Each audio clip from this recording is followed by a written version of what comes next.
My name's Sarb Sembhi. I'm the CTO and the CISO for Virtually Informed.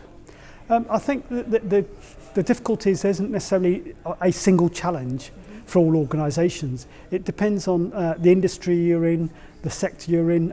It depends on the size of the organisation. As I say, it will depend on a whole range of things.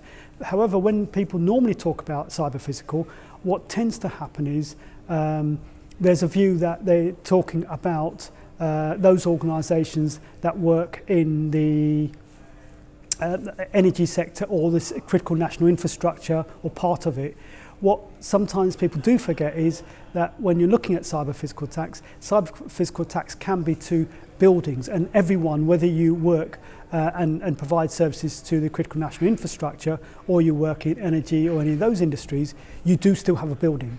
So, you know, a large organisation, small organisation, you have a building and where you are based, and those attacks are cyber-physical as well. And those attacks could be to the CCTV network that comes into the building. It could be, again, it could be energy, just like the others.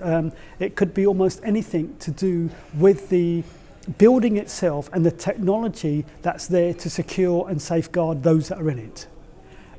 So that could include escalators, it could include lifts, access control systems, so the door systems, the turnstile systems, your card entry system. All of those systems are all part of the cyber-physical in many respects, and that's the cyber-physical that not many organisations talk about.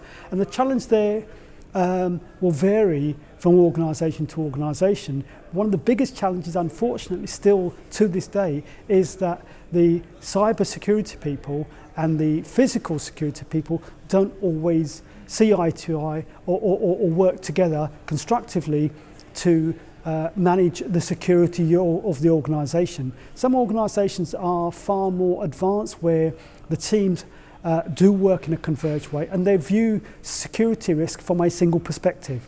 So yes, somewhere along the line they will have their divisions and their specialisms, but the management and looking at risk at some point will be from a single perspective and a single focus. And that bringing together is one of the biggest challenges, regardless of the size of the organisation in many cases, whereas the wider view in terms of the question may only apply to certain industries and certain sectors.